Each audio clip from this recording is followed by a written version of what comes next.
कल से सदन एक गंभीर समस्या पर चर्चा कर रहा है। पक्ष और विपक्ष के कुल मिलाकर 53 सदस्यों ने इस विषय पर अपने अपने विचार, सुझाव,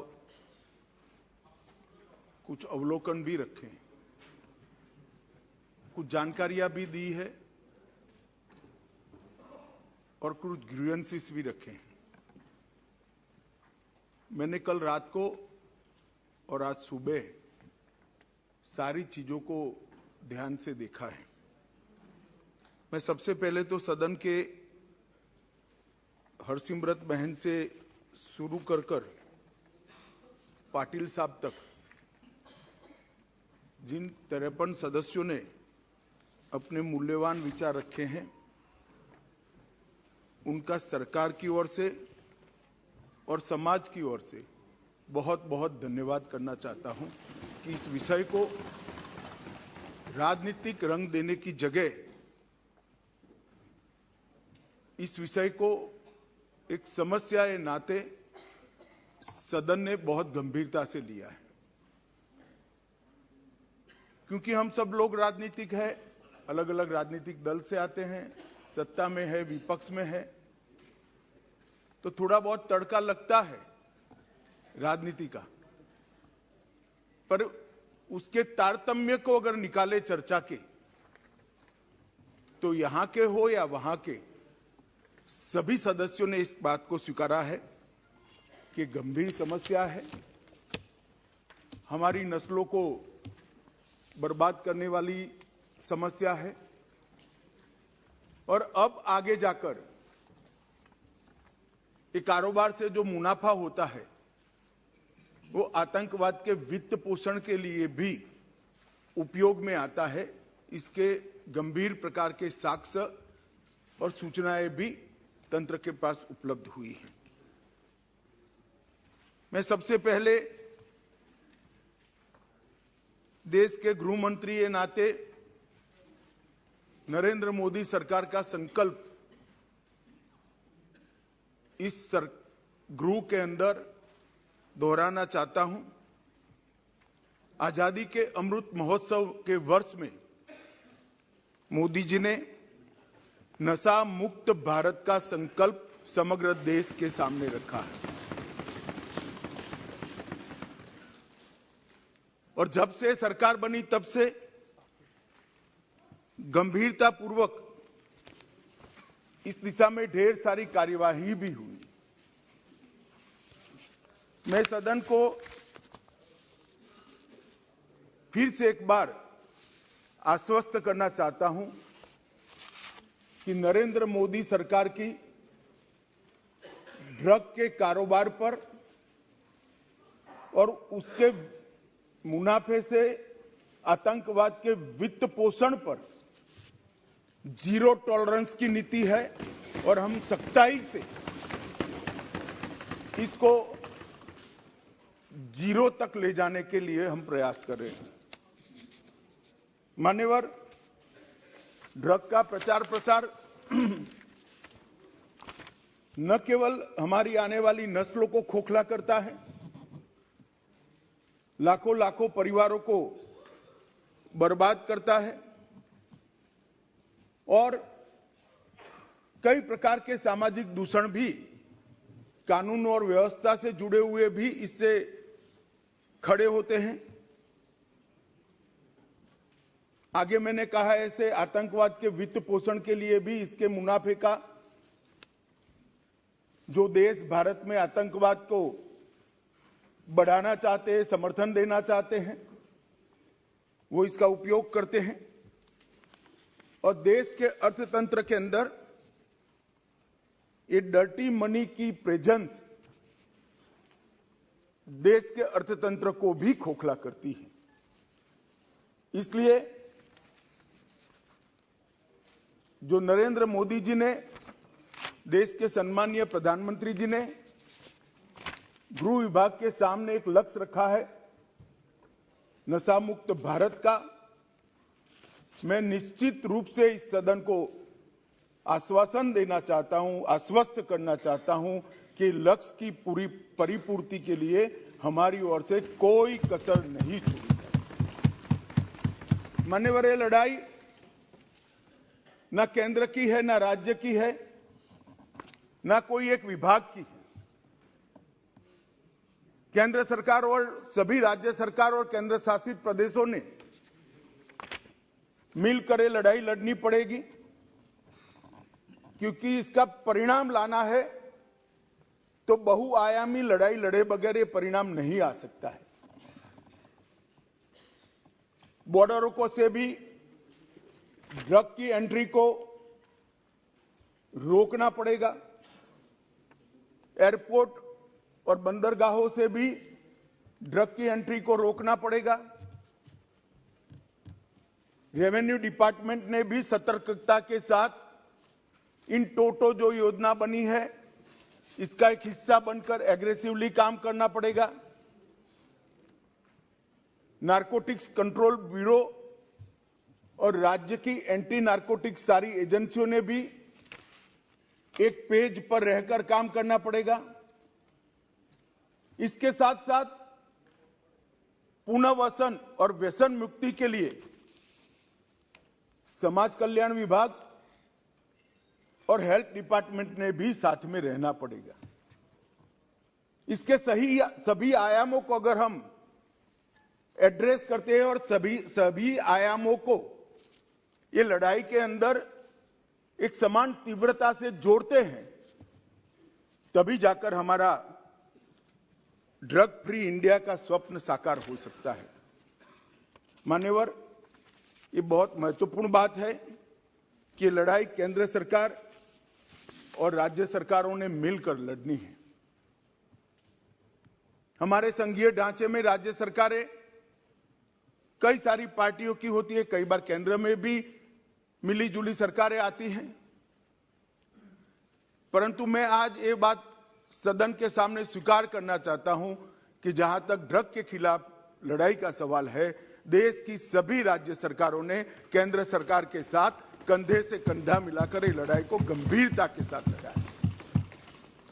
और जो भी योजनाएं गई, जो भी सूचनाएं गई, उसका इरिस्पेक्टिव ऑफ पार्टी पॉलिटिक्स और irrespective of party in power सभी राज्यों ने बहुत अच्छे ढंग से अमल भी किया है। इसलिए कम से कम ये एक मुद्दा ऐसा है जिसमें तरीकों में थोड़ा बहुत बदलाव राज्य की जियोग्राफिकल सिचुएशन और आर्थिक व्यापार करने की पद्धति को लेकर हो सकता है, तरीकों में बदलाव, परंतु इसमें कोई मतभेद नहीं है, सब एक पेज पर है। मान्यवर,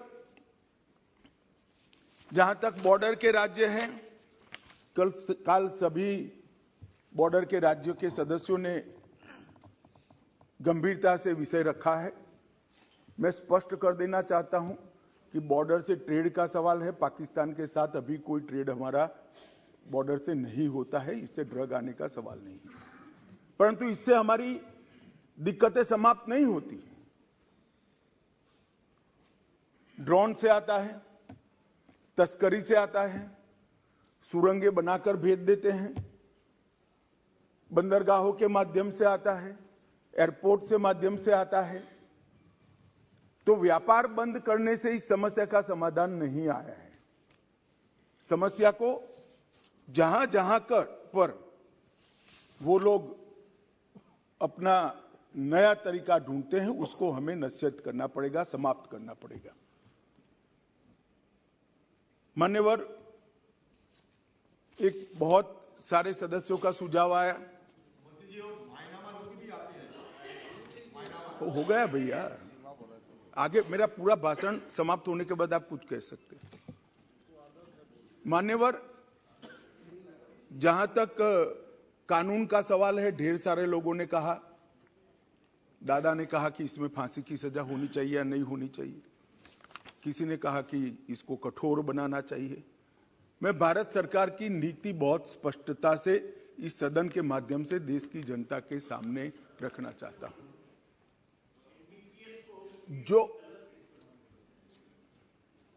दादा आपको भाषण करना है तो मैं बैठ जाता हूं, 10 मिनट बोलिए।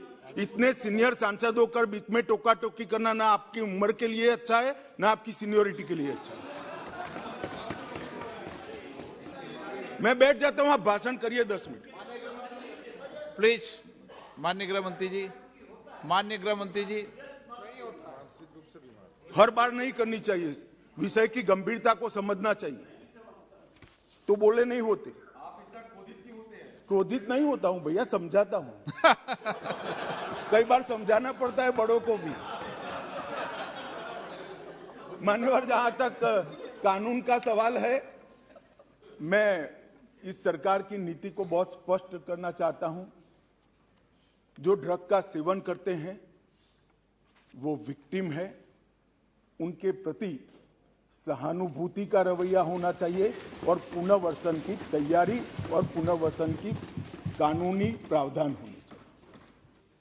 परंतु जो ड्रग का व्यापार करते हैं, इसकी तस्करी करते हैं, इसको नीचे तक पहुंचाते हैं, वो चाहे छोटा हो या बड़ा, इसको छोड़ना नहीं चाहिए, उसको कानून के शिकंजे के अंदर लाना चाहिए। ये भेद अगर हम नहीं करते हैं तो कभी कभार हम विक्टिम के साथ ही दुर्व्यवहार करेंगे। जो बच्चा इसमें फंस गया है, जो युवा फंस गया है, उसको वापिस आने के लिए और समाज इसको फिर से स्वीकार ले, इस प्रकार का सामाजिक माहौल बनाने की भी हम सभी सदस्यों की जिम्मेदारी है। माननीय सरकार की तो है ही। जैसे पाटिल साहब ने कहा, व्यसन मुक्ति केंद्रों से लेकर इनके रिहेबिलिटेशन सेंटर से लेकर सारी चीजें बहुत बनाई गई, मैं बताऊंगा आगे। परंतु एक सामाजिक वातावरण भी हमने तैयार करना पड़ेगा कि जिसने ड्रग ले लिया वो खराब है, ऐसा नहीं है। इसको फिर से समाज के अंदर पुनः प्रस्तापित सम्मान के साथ करने के लिए, एक सामाजिक माहौल बनाने के लिए भी सभी सांसदों ने साथ में मिलकर प्रयास करना पड़ेगा। मान्यवर, जहां तक ड्रग के कारोबार पर सख्ती का सवाल है, भारत सरकार ने विगत 3 सालों से ढेर सारे व्यवस्थाएं की हैं। सबसे बड़ा बदलाव हमने किया है, जैसे गृह मंत्रियों के सम्मेलन में भी मैंने आग्रह से किया था, इसके बाद सभी गृह मंत्रियों और डीजीपी के साथ वीडियो कॉन्फ्रेंस कर भी मैंने कहा था, किसी भी इन्वेस्टिगेशन को हम आइसोलेशन में नहीं देख सकते। ड्रग की किसी भी जब्ती को हम आइसोलेशन में नहीं देख सकते। एक जगह ड्रग की छोटी सी पुड़िया भी मिलती है तो वो इन्वेस्टिगेशन को, ये ड्रग कहां से आई, वो सरहद तक ले जाना पड़ेगा, तभी जाकर पूरा नेटवर्क ध्वस्त होगा। और अगर किसी बंदरगाह पर, एयरपोर्ट पर ड्रग पकड़ा गया तो वो ड्रग छोटे सी छोटी पान की दुकान पर कैसे जाना था, वो पूरे नेटवर्क का अगर हम जांच करते हैं तभी जाकर ये समस्या का समाधान होगा।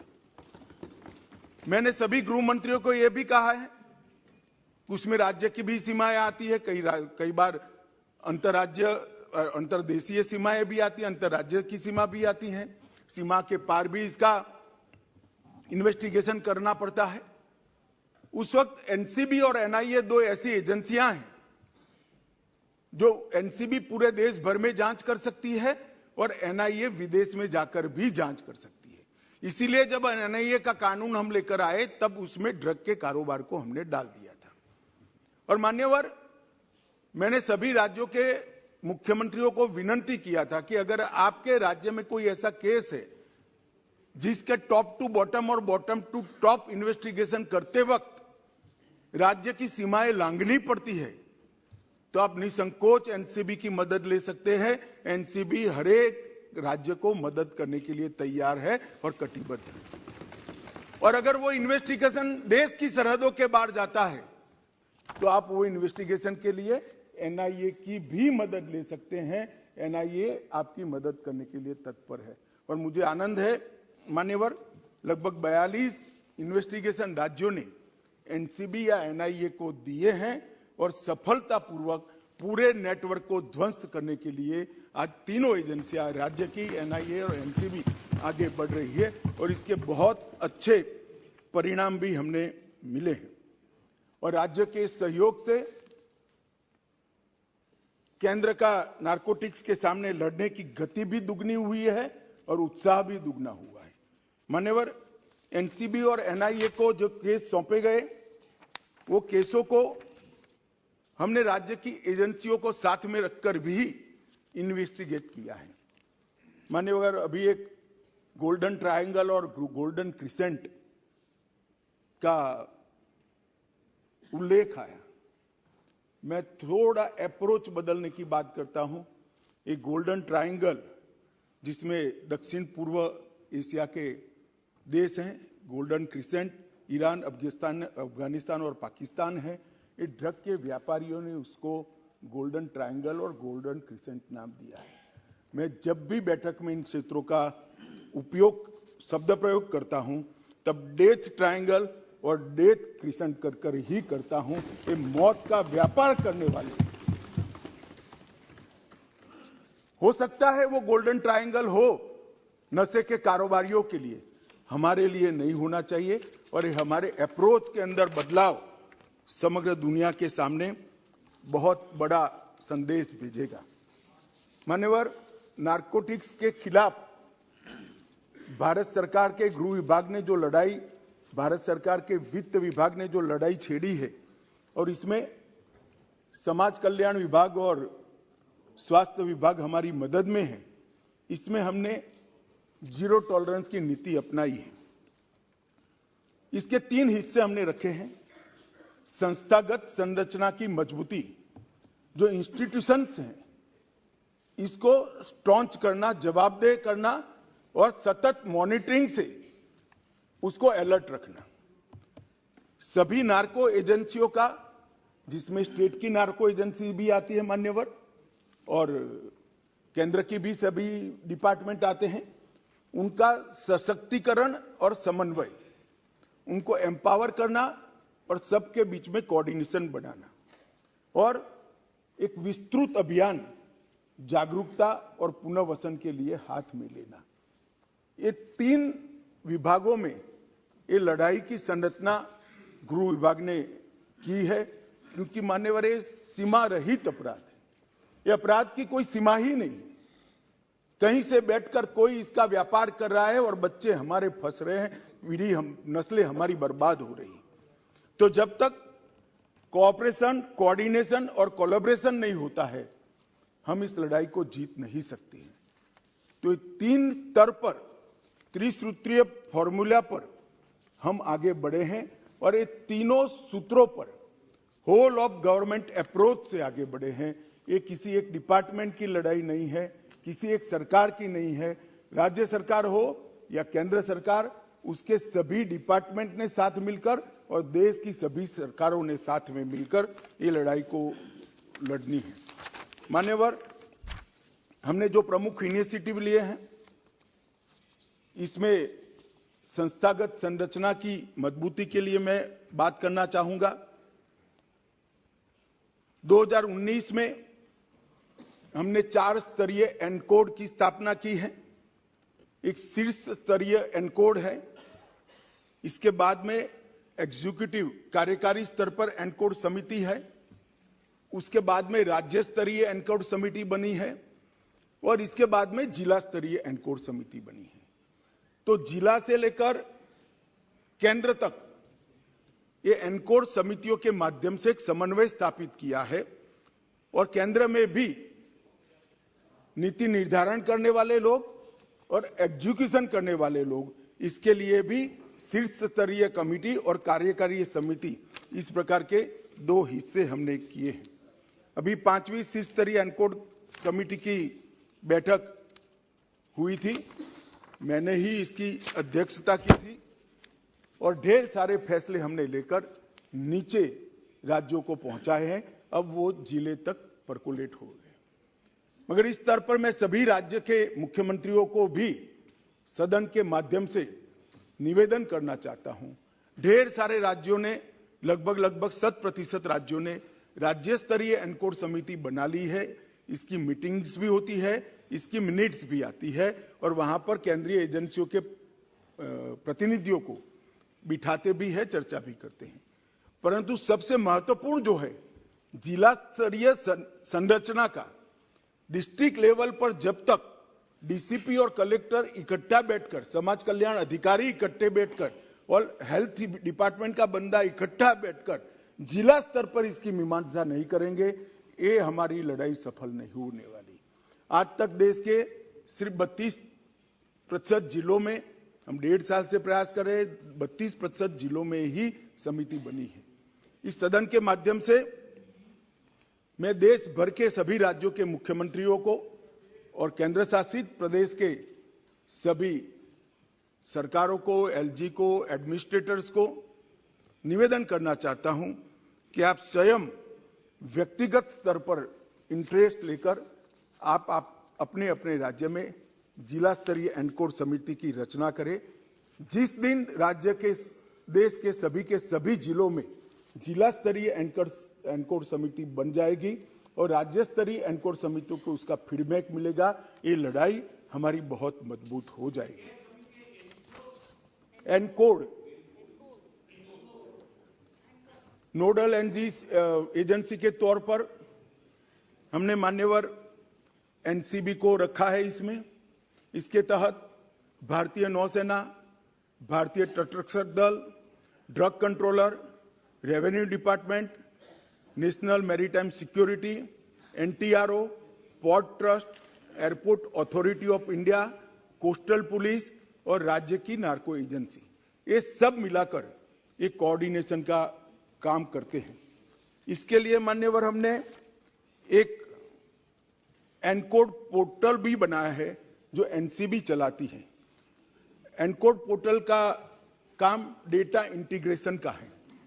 नॉलेज मैनेजमेंट सिस्टम के रूप में एनकोड पोर्टल बन गया है और अब बहुत अच्छा काम कर रहा है। राज्य स्तर के एनकोड तंत्र के भी सभी 4 राज्य स्तरीय हितधारक इसके मेंबर है मान्यवर, और बहुत सारी एजेंसियों के तालमेल को इस एनकोड पोर्टल के माध्यम से सुचारू रूप से हमने नीचे तक पहुंचाया है। 2 साल हो गए हैं पोर्टल बने हुए। 2 साल में हमने बहुत अच्छे परिणाम, बड़ी बड़ी जब्तियां ये पोर्टल के माध्यम से की है और पोर्टल पर ढेर सारी जानकारियों को भी डाला है। अधिकृत एजेंसियों के सारे नंबर डाले गए हैं, समस्त जानकारियां डाली है। भारत सरकार ने किए हुए सारे एमओयू डाले हैं, द्विपक्षीय समझौतों को डाला है। प्रशिक्षण कैलेंडर जो देश भर का है, लॉयर्स का प्रशिक्षण कैलेंडर, इन्वेस्टिगेटर का प्रशिक्षण कैलेंडर और पुनर्वसन का काम करने वाले सोशल वेलफेयर के अधिकारियों का प्रशिक्षण कैलेंडर, उसको भी डाला है। कुछ लैंडमार्क जजमेंट जो प्रो प्रोसिक्यूशन है उसको भी वहां डाला है। एनुअल रिपोर्ट भी वहां डाल दी जाती है। एनसीबी की हैंडबुक जो क्या करना चाहिए और क्या नहीं करना चाहिए इसके लिए है, वो भी हमने इस पर डाला है। मीटिंग्स की मिनट्स भी इस पर 24 घंटे में अपलोड कर दी जाती है और एटीआर को भी अपलोड कर जाती। एक प्रकार से संपूर्ण सूचनाएं एक ही जगह से जिले स्तर के, पुलिस स्टेशन स्तर के अधिकारी को भी उपलब्ध हो जाए, इस प्रकार की प्रणाली हम लेकर आए हैं और उसको एक ही छत्र के नीचे चलाकर राज्यों को और पुलिस स्टेशन तक की पूरी चीजों को हमने कोऑर्डिनेट किया है। मान्यवर, अभी इंटरपोल की जनरल असेंबली हमारे देश में हुई, उसमें नारकोटिक्स और टेरर लिंक्स पर विषय मैंने उठाया था और वहां पर भारत की ओर से आग्रह किया गया है कि इंटरपोल नारकोटिक्स और टेररिज्म और नार्को के व्यापार से टेररिज्म का वित्त पोषण, ये 3 विषयों पर रियल टाइम इंफॉर्मेशन शेयरिंग के लिए एक प्लेटफॉर्म सभी देशों का बनाए तो सभी देश इससे आगे बढ़ सकते हैं और बेस्ट प्रैक्टिसेस का एक्सचेंज भी हो सकता है। यहीं पर अभी नो मनी फॉर टेरर का पूरे देश भर के गृह मंत्रियों का सम्मेलन हुआ, वहां पर भी हमने अंतर्राष्ट्रीय सहयोग के लिए, नारकोटिक्स की लड़ाई के लिए बहुत थ्रस्ट दिया गया है। मान्यवर, हमने एक संयुक्त समन्वय समिति भी बनाई है और केंद्रीय स्तर पर इसकी ढेर सारी बैठक भी की है। एनसीबी की कैडर को भी हमने पुनर्गठित किया है। 419 पदों का सृजन कर जिसमें सीनियर ऑफिसर ज्यादा है क्योंकि राज्यों को असिस्ट करना है, इसको हमने आगे बढ़ाने के लिए एक इनिशिएटिव लिया है। नार्को अपराधियों पर राष्ट्रीय एकीकृत डेटाबेस जिसका शॉर्ट फॉर्म है निदान, उसको भी तैयार किया है और हर केस की चालान और हर केस के जजमेंट को इस पर अपलोड कर प्रोसिक्यूशन के वकीलों के लिए टिप्स भी इस पर उपलब्ध है। और इसके साथ साथ inter operational criminal justice system ICJS के लिए भी जब्ती सूचना प्रबंधन प्रणाली और जेल का डेटा दोनों भी हम साझा कर रहे हैं। मान्यवर, ड्रग नेटवर्क के चार्ट को भी हमने मैपिंग कर लिया है और पूरे राज्यों में ड्रग आने का रास्ता कौन सा है और उसके नेटवर्क की संभावनाएं क्या है, उसको भी 472 जिलों में हमने मैप कर राज्यों को भेज दिया है। बहुत बड़ी एक्सरसाइज। 2 साल तक भारत सरकार के सभी अधिकारियों ने 472 जिलों का मैपिंग किया है, सर्वे के आधार पर किया है, सूचनाओं के आधार पर किया है और जो जब्ती की गई, जो केस बने गए, जो सजाएं हुई हैं और जो इंट्रोगेशंस के रिपोर्ट्स आए, ये सबको संकलित करते मैं इस सदन में बैठे हुए सभी व्यक्तियों को कहना चाहता हूं कि आप चिंता मत करिए। कितना भी बड़ा अपराधी है, 2 साल में स्थिति ऐसी आने वाली है, इसकी जगह जेल की सलाखों के पीछे। और ये सुनकर अगर किसी को इसमें से वापिस आ जाना है तो अच्छी ही बात है, आ सकते हैं। मान्यवर, NDPS के तहत हमने सीमा सुरक्षा बल, SSB, असम राइफल, ये तीनों को केस करने के अधिकार दे दिए गए हैं क्योंकि कहते हैं भाई सीमा भारत की जिम्मेदारी है, भारत सरकार की जिम्मेदारी है, निगरानी नहीं रखते, ड्रग वहां से आ रही है। और जब BSF को अधिकार देते हैं तो कहते हैं राज्यों के अधिकार ले लिए, तो BSF वहां क्या करेगी भाई? आप बताइए मुझे, क्या करेगी? मान्यवर, ये ऐसा मसला नहीं है। और BSF कौन सी फॉरेन एजेंसी है? हमारे देश के दुश्मन ड्रग भेज रहे हैं, BSF वाले पकड़ेंगे, केस करने का अधिकार नहीं है। SSB वाले पकड़ेंगे, केस करने का अधिकार नहीं है। क्या करेंगे निहत्था बैठकर? जो लोग इसको पॉलिटिकल इश्यू बना रहे हैं वो ड्रग के कारोबार का समर्थन कर रहे हैं। एजेंसियां निहत्थी होकर काम नहीं कर सकती। मान्यवर, एजेंसियों को अधिकार देना पड़ेगा और मेरा स्पष्ट मानना है कि एजेंसियों को अधिकार देना चाहिए। हमारी एजेंसियों पर, देश की एजेंसियों पर, देश का संसद को अगर भरोसा नहीं है तो किस हिम्मत से वो काम करें? मान्यवर, इसी तरह से भारतीय तटरक्षक और सारे जो कोस्टल पुलिस स्टेशन बने हैं राज्यों के, उसको भी अधिकार दिया है।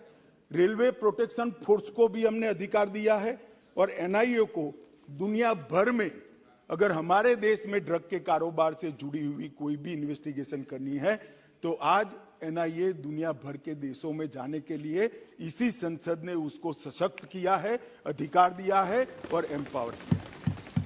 मान्यवर, फाइनेंशियल इन्वेस्टिगेशन के लिए भी हमने ढेर सारे एक्सपर्ट्स हायर किए हैं। वित्तीय दस्तावेजों के विश्लेषण और उस पर से तारण निकालने के लिए ढेर सारी एक्सपर्ट्स की टीम भारत सरकार के गृह विभाग ने हायर की है। रेवेन्यू डिपार्टमेंट ने कई ऐसे सारे सॉफ्टवेयर बनाए हैं जिससे सॉफ्टवेयर के आधार पर ही इसको पकड़ा जा सके। और अभी अभी जो जिक्र करते थे कि गुजरात की बंदरगाह से 3000 किलो नशा पकड़ा गया, जो आज तक का सबसे बड़ा कैच है, वो कस्टम के सॉफ्टवेयर एनालिसिस के आधार पर ही पकड़ा गया। और मान्यवर, अभी कुछ सदस्य पढ़ रहे थे मैं इस पर कोई टिप्पणी करना नहीं चाहता, सिर्फ एक दृष्टिकोण के बदलाव की विनंती करना चाहता हूं। किस राज्य में से सबसे ज्यादा ड्रग्स पकड़े गए, उसका मतलब हम ये ना निकाले कि वो राज्यों में सबसे ज्यादा ड्रग है। इसका मतलब ये है कि वो राज्य सबसे ज्यादा काम करता है और पकड़ता है। अगर पकड़ते ही नहीं है तो कुछ नहीं पकड़ा जाएगा, तो फिर पंजाब में ड्रग ही नहीं है। अगर पकड़ना नहीं है तो आंकड़े अच्छे ही हो जाएंगे। मगर क्या इस शुतुरमुर्ग नीति से हम देश को बचा सकते हैं? नहीं बचा सकते। हमारा मुंह मिट्टी में डालने से आंधी नहीं चली जाती मान्यवर, आंधी को फेस करना पड़ता है, सीने पे झेलना पड़ता है। बैठो बैठो बैठो बैठो बैठो।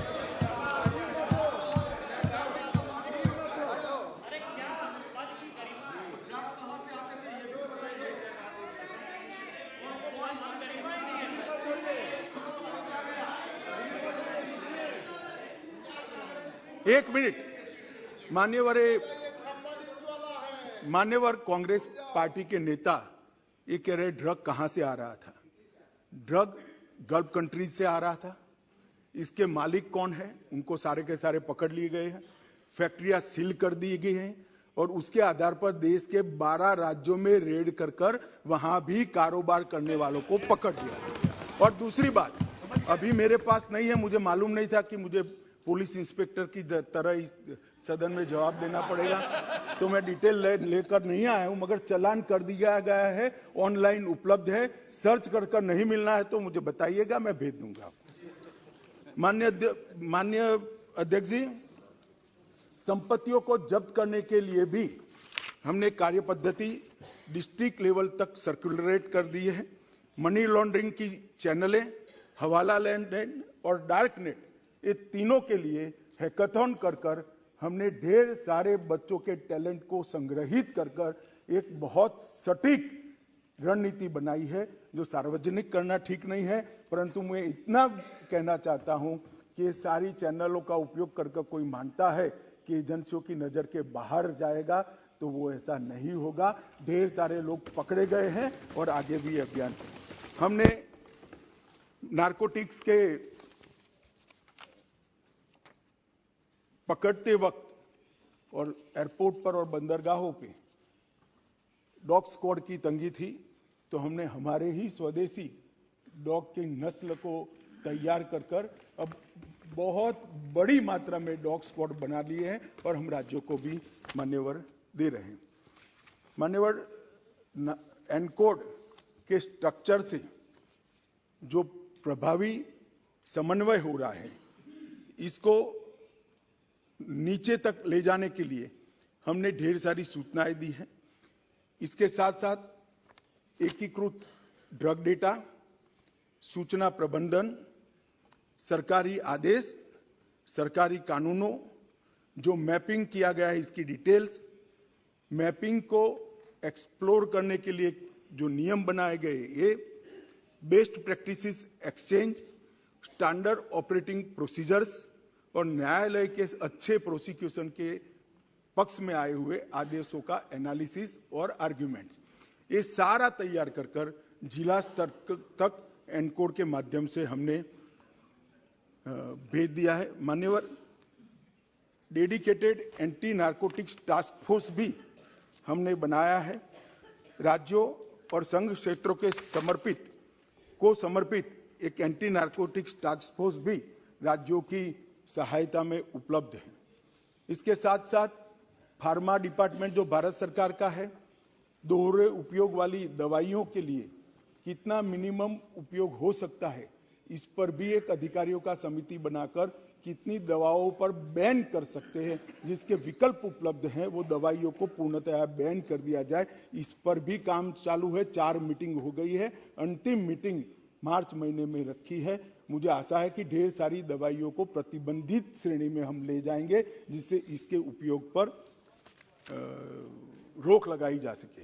मान्यवर, समुद्री रास्ते से तस्करी रोकने के लिए मैं इतना बताता हूं कि एक जमाना था जब सीमाओं से नारकोटिक्स आता था, आज भी आता है, ड्रोन से आता है।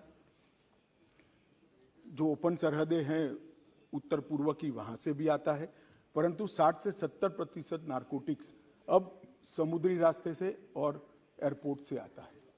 इसको पकड़ने के लिए भी हाई लेवल टास्क फोर्स बना दिया गया है और हमने भारतीय नौसेना, भारतीय तटरक्षक, एयरपोर्ट अथॉरिटी ऑफ इंडिया और एनसीबी चारों की संयुक्त साप्ताहिक बैठक कर सूचनाओं का आदान प्रदान करते हैं, जिसमें कस्टम और रेवेन्यू डिपार्टमेंट के ऑफिसर को भी रखते हैं। तो हम एक भी कोना ऐसा छोड़ना नहीं चाहते जहां से ड्रग की अवैध कारोबार भारत के अंदर प्रवेश हो। मान्यवर, अवैध खेती का जहां तक सवाल है, हमने कुछ सॉफ्टवेयर बनाए हैं, ड्रोन का उपयोग कर रहे हैं। मैं मणिपुर के मुख्यमंत्री को बहुत बहुत बधाई देना चाहता हूं कि सबसे पायलट प्रोजेक्ट हमने वहां लिया था। वहां पर लगभग 1000 हेक्टर अवैध नशे की खेती को डिस्ट्रॉय कर उनको वहां पर हॉर्टिकल्चर प्लांटेशन कर रिहेबिलिट करने का प्रयास किया है। इसी प्रकार का प्रोग्राम हमने राजस्थान के लिए भी बनाया है, मध्य प्रदेश के लिए भी बनाया है, सारे नॉर्थ ईस्ट के राज्यों के लिए भी हमने बनाया है। और ये हमारा जो अध्ययन समूह है गृह मंत्रालय का, इसने बहुत अच्छा रोड मैप राज्यों को बनाकर इस विषय में दिया है। मानवर, डार्कनेट और क्रिप्टो पर लगाम लगाने के लिए भी, जैसा मैंने पहले कहा कि एक अलग अलग प्रकार के हैकाथॉन किए गए, देश के चारों कोनों में किए गए, लगभग 3200 से ज़्यादा युवा इसके अंदर हिस्सा लिए, ढेर सारी चीज़ें हमें प्राप्त हुई है। इससे एक एमओ भी बनाया गया है।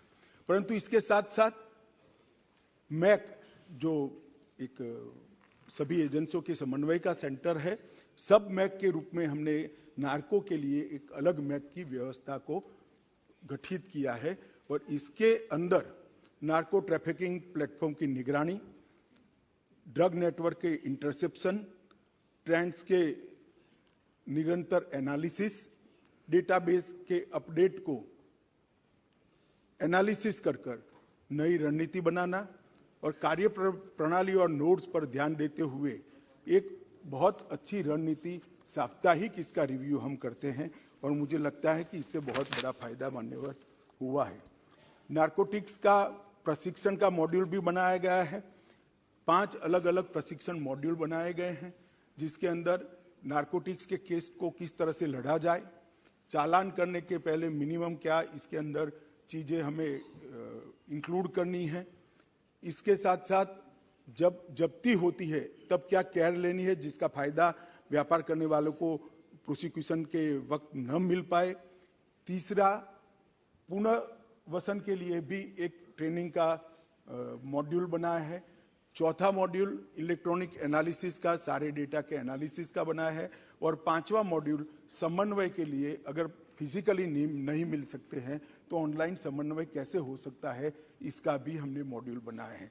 और ये 5 अलग अलग मॉड्यूल का डिस्ट्रिक्ट तक का ट्रेनिंग प्रोग्राम हमने डिजाइन किया है। मैं बड़े हर्ष के साथ बताना चाहता हूं कि राज्य स्तर के ट्रेनिंग प्रोग्राम 3 दिसंबर को सारे राज्य और केंद्र शासित प्रदेश के हमने समाप्त कर दिए गए और 40% डिस्ट्रिक्ट में भी ये काम हो चुका है। नार्कोटिक्स के फॉरेंसिक के लिए भी एनसीबी और नेशनल फॉरेंसिक साइंस यूनिवर्सिटी के बीच में हमने एक समझौता किया है और नार्कोटिक्स की रीजनल लैब हम लगभग देश में 6 भारत सरकार बना रही है, जिससे सैंपल के टेस्टिंग के अंदर देरी नहीं होगी, किसी के बेल होने का संभावना को मिनिमम कर दिया जाए। इस प्रकार की व्यवस्था आज हमने करी है और उसमें डेट के हिसाब से प्रायोरिटी नहीं होगी, क्वांटिटी के हिसाब से प्रायोरिटी होगी, जिससे संजीदगी वाले केस जो है, बड़ी मात्रा वाले केस है, उसके अपराधियों को बेल न मिल पाए। और मान्यवर, ये इससे काफ़ी लोगों को तकलीफ पड़ेगा, मुझे मालूम है, मगर हम चाहते ही है कि उनको तकलीफ पड़े, इसलिए व्यवस्था को मान्यवर किया है। जहाँ तक नशामुक्त भारत का अभियान है मान्यवर, मैं आपको कुछ चीज़ें सदन को आपके माध्यम से बताना चाहूँगा कि न्याय और सामाजिक न्याय और अधिकारिता मंत्रालय द्वारा 15 अगस्त 2020 को ये अभियान को हमने लॉन्च कर दिया गया है और 372 जिले जो मैंने कहा मैपिंग किए हुए हैं, वो सभी 372 जिलों में लगभग हमने इसको नीचे तक, तहसीलों तक पहुंचाने की शुरुआत की है। इसके तहत लगभग 2.7 लाख से ज़्यादा शैक्षिक संस्थाओं में 14 करोड़ से ज्यादा बच्चों ने नशा मुक्ति का शपथ लेने का कार्यक्रम बहुत अच्छे तरीके से मान्यवर किया है। 8000 से ज्यादा मास्टर स्वयंसेवकों की पहचान कर दी गई है, जो मिनिमम मानदेय लेकर अपना ये काम करते हैं और सोशल मीडिया अकाउंट के माध्यम से भी इसकी प्रसिद्धि करते हैं। नशा मुक्ति की राष्ट्रीय ऑनलाइन शपथ के माध्यम से लगभग 1 लाख शैक्षिक संस्थाओं को और इसके माध्यम से और युवाओं को इसके साथ जोड़ने का भी हम प्रयास कर रहे हैं। जो ऑनलाइन सफलता होगी, FCRA का जिक्र कर रहे थे, इसमें ढेर सारे एनजीओ भी जुड़े हैं, मगर ये एनजीओ ऐसे हैं जो भारत के समाज को स्वस्थ करना चाहते हैं। कुछ एनजीओ ऐसे होते हैं जो भारत के समाज को प्रताड़ित करना चाहते हैं। दोनों के लिए भारत सरकार की नीति एक नहीं हो सकती। FCRA के कानून का जो पालन नहीं करेगा उसके साथ सख्ती की जाएगी, कोई दया का भाव नहीं रखा जाएगा। विदेश से आए हुए धन के स्रोत राज्य की निगरानी में नहीं हो, ऐसा नहीं चलेगा। बहुत चला लिया जब आपकी सरकार थी। ये नरेंद्र मोदी सरकार है, देश को खत्म करने के लिए देश के अंदर एक कानी पाई भी हम नहीं आने देंगे। आज भी पीएम केयर्स फंड की तफ्तीश होगी। पीएम केयर्स फंड माननीय गृह मंत्री जी।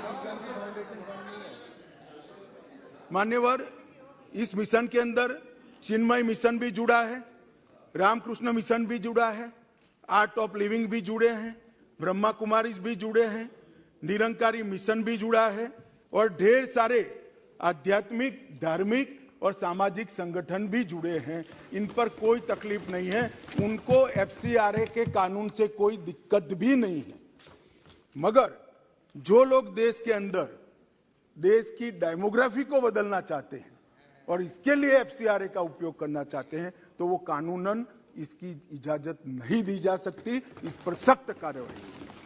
मान्यवर, हमने लगभग 341 इंटीग्रेटेड रिहेबिलिटेशन सेंटर भारत सरकार के फंड से बन गए हैं और 300 बना रहे हैं, जिसके अंदर दुनिया भर की आधुनिक से आधुनिक रिहेबिलिटेशन की पद्धतियों को अपनाया जाएगा और हमारे बच्चों को फिर से एक बार देश के विकास के साथ जोड़ने का इसके माध्यम से मान्यवर हम काम करेंगे। और नशीली दवाओं के खिलाफ जागरूकता के लिए हमने सबसे ज्यादा युवाओं को जोड़ने की रणनीति अपनाई है। जैसे जब हम उम्र बात करता है तो जल्दी युवा उसको सुनता है, तो युवा इसकी चपेट में न आए, इसके लिए हमने करे हैं। 41 एडिक्शन ट्रीटमेंट फैसिलिटीज भी सरकारी अस्पतालों में जो बहुत ज्यादा एडिक्ट हो गए हैं, इसके लिए हमने शुरू की है और 75 बनाने का हमारा कार्य योजना है। मान्यवर, 72 आउटरीच ड्रॉप इन सेंटर भी बनाए हैं, जिनको अभी शुरू में लत लगी है, उसको जिसको लत के कारण शरीर बर्बाद हो गया है, मन बर्बाद हो गया है, इसके साथ बिठाते हैं तो भयावह परिणाम देखकर वो नशे की लत से वापिस आता है। ऐसे भी सेंटर हमने लगाए हैं और लगभग 2 लाख परामर्शदाता भी हमने तैयार किए हैं, जो ऐसी केस में परामर्श देने का काम करते हैं। मान्यवर, नशा मुक्ति के लिए मैंने जैसे कहा कि एनकोड की बैठक स्वयं मेरी अध्यक्षता में हुई। नशीली दवाओं के दुरुपयोग पर मैंने क्षेत्र वाइज भी सभी राज्यों के मुख्यमंत्रियों के साथ बैठक की है। दक्षिण का बैठक बाकी है, बहुत जल्दी कर दूंगा। बाकी असम भी किया, गुजरात में भी किया, पंजाब में भी किया। क्षेत्रीय बैठक कर भी राज्य के अधिकारियों को संवेदनशील बनाने के लिए हमने काम किया है। और मान्यवर, मैं इतना बताना चाहता हूं कि हमने 75 साल के मौके पर एक लक्ष्य लिया था कि हम 60 दिन के अंदर 75,000 किलो ड्रग को जलाएंगे।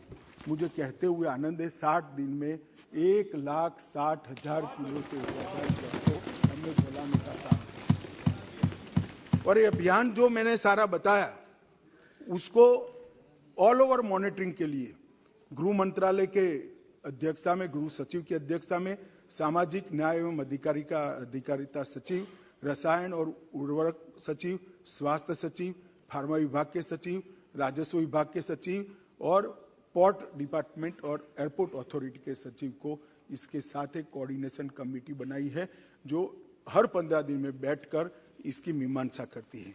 मान्यवर, प्रयास तो करते हैं, योजनाएं भी बनती है, मगर कई बार प्रयास करते वो जमीन पर नहीं उतरते। मगर ये एक ऐसी सरकार है जो प्रयास करती है उसको लॉजिकल एंड तक लेकर जाती है। जब हम तय करते हैं कि देश के हर गांव में बिजली पहुंचेगी, तो 70 साल से जहां बिजली नहीं पहुंची, ऐसे 20,000 गांवों में 20 महीनों में हम बिजली पहुंचाते हैं। जब हम तय करते हैं कि हर घर में गैस का सिलेंडर पहुंचाएंगे, तो हम पहुंचाने में सफल होते हैं। और अब तय किया है मोदी जी ने कि जल से नल पहुंचाएंगे, मुझे भरोसा है जल से नल भी पहुंचाएंगे। मान्यवर, हमने तय किया कि इस देश को नशे की लत से, इस देश की युवानी को हम बर्बाद नहीं होने देंगे। कोई कुछ भी मानता हो, इसके नतीजे मिल रहे हैं। मान्यवर, आंकड़े कभी झूठ नहीं होते हैं और आंकड़े प्रयासों की पुष्टि करते हैं, इसलिए मैं आंकड़े जरूर देना चाहता हूं। 2006 से 13 का और 2014 से 22 का। अब कोई सवाल ना पूछे 6 से 13 का क्यों लिया है, सब समझते हैं, यहां भी समझते हैं, वहां भी समझते हैं। मान्यवर, 2006 से 13 में 22,45,000 किलो ड्रग पकड़े गए, 22,45,000। 2014 से 22 में 62,60,000 किलो ड्रग पकड़े गए। मान्यवर, यूनिट्स में देखे तो 10 करोड़ यूनिट्स पकड़े गए और अब मोदी जी के शासन में 24 करोड़ यूनिट पकड़े गए।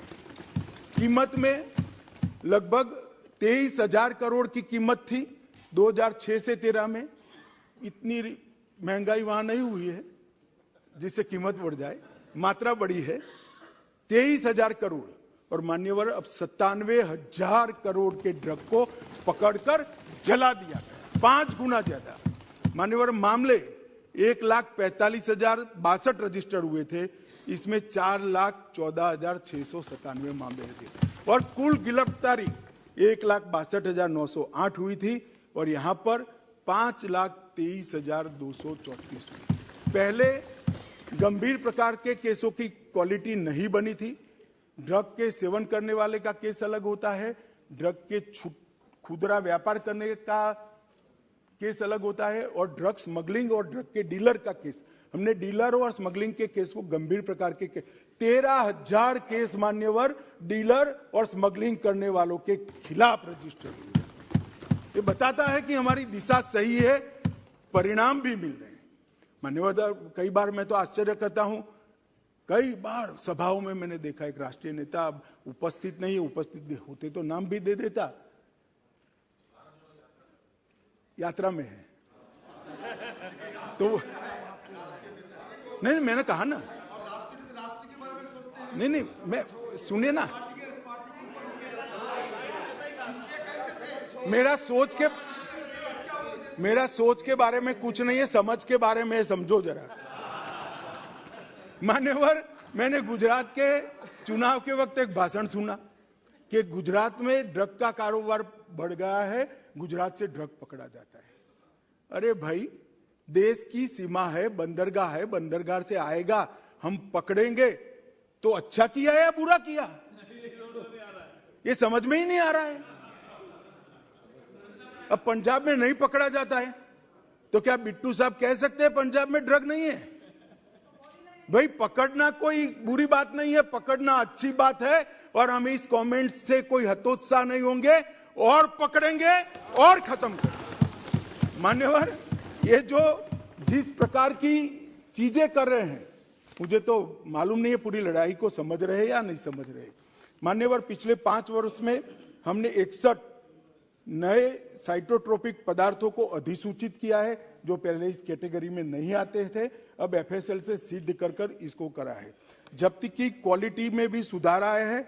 लगभग भारतीय एजेंसियों ने 14,000 किलो ट्रामाडोल को भी जब्त करने का काम किया है।